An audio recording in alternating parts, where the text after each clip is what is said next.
வெங்காய சட்னி எப்படி செய்கிறதுன்னு சொல்கிறேங்க. இந்த சட்னி தோசை, இட்லி, கோதுமை தோசை இது 3த்துக்கு தாங்க கரெக்டாக இருக்கும், சூப்பராக இருக்கும். இது வந்து மீடியம் சைஸ் பெரிய வெங்காயம் ஒரு 3 கட் பண்ணி வச்சுக்கிட்டேன். 2 நாட்டு தக்காளி, கருவேப்பிலை நிறையா சேர்த்துக்கலாங்க. பச்சை மிளகா நான் 10 கூட போடுவேங்க. உங்களுக்கு காரம் பிடிக்குன்னா நிறையா போட்டுக்கோங்க. 8 மிளகா வச்சுருக்கிறேன். கொஞ்சமாக புளி வச்சுருக்கிறேன். இதை நல்லா வதக்கிக்கலாம். எப்போவுமே நான் வந்து நல்லெண்ணெய் தாங்க செய்வேன். அதை நல்ல டேஸ்ட்டாக இருக்கும். புளிக்குழம்பு, மீன் குழம்புலாம் சட்னியாக இருந்தாலும் சரி நல்லெண்ணெயில் செஞ்சு பாருங்களேன். காரம் தெரியாமல் நல்லா சூப்பராக இருக்கும். வாங்குவேன் இதயம். அவர் பார்த்தாருன்னா பயங்கரமாக திட்டுவாருங்க, நல்லா எண்ணெய் ஊற்றி செய்யறியா அப்படின்னு.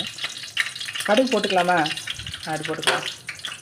இது வெடிக்கட்டும். நம்ம தம்ப்நெயிலுக்கு இப்படி வச்சிடலாம், அப்படி காட்டிடலாம். கருவேப்பிலை போட்டுக்க போகிறோம். பச்சை மிளகாய் போட்டுக்கலாம். நல்லா இதை வதக்கிக்கலாம். நல்லா வதங்கிடுச்சு. இப்போ வெங்காயத்தை போட்டு நல்லா பொன்னிறமாக வர வரைக்கும் நல்லா வதக்கணுங்க. 2 உப்புக்கல் போட்டுக்கோங்க, அப்போ தான் நல்லா வதக்க முடியும். இந்த சட்னிக்கு எவ்வளோ உப்பு போடுறோமோ அதை வந்து வெங்காயத்திலே போட்டுடலாங்க.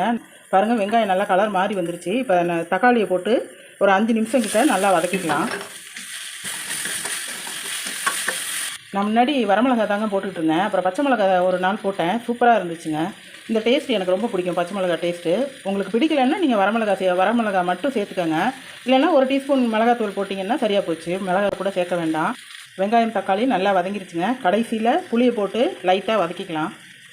இது எல்லாத்தையும் நல்லா வதக்கி வச்சுங்க. இதை வந்து ஃபேனுக்கு கீழே வச்சு நல்லா ஆற விட்டணும். சூட்டோடு அரைச்சிடாதீங்க, மோட்ரு குறைஞ்சி போயிடும். ஆற வச்சுட்டு அரைச்சிட்டு காமிக்கிறேங்க. அடுப்பை ஆஃப் பண்ணிடலாம். நைஸாக அரைச்சாச்சுங்க. இனிமேல் தோசை ஊற்றி முச்சுன்னு சாப்பிட வேண்டியதுதான்.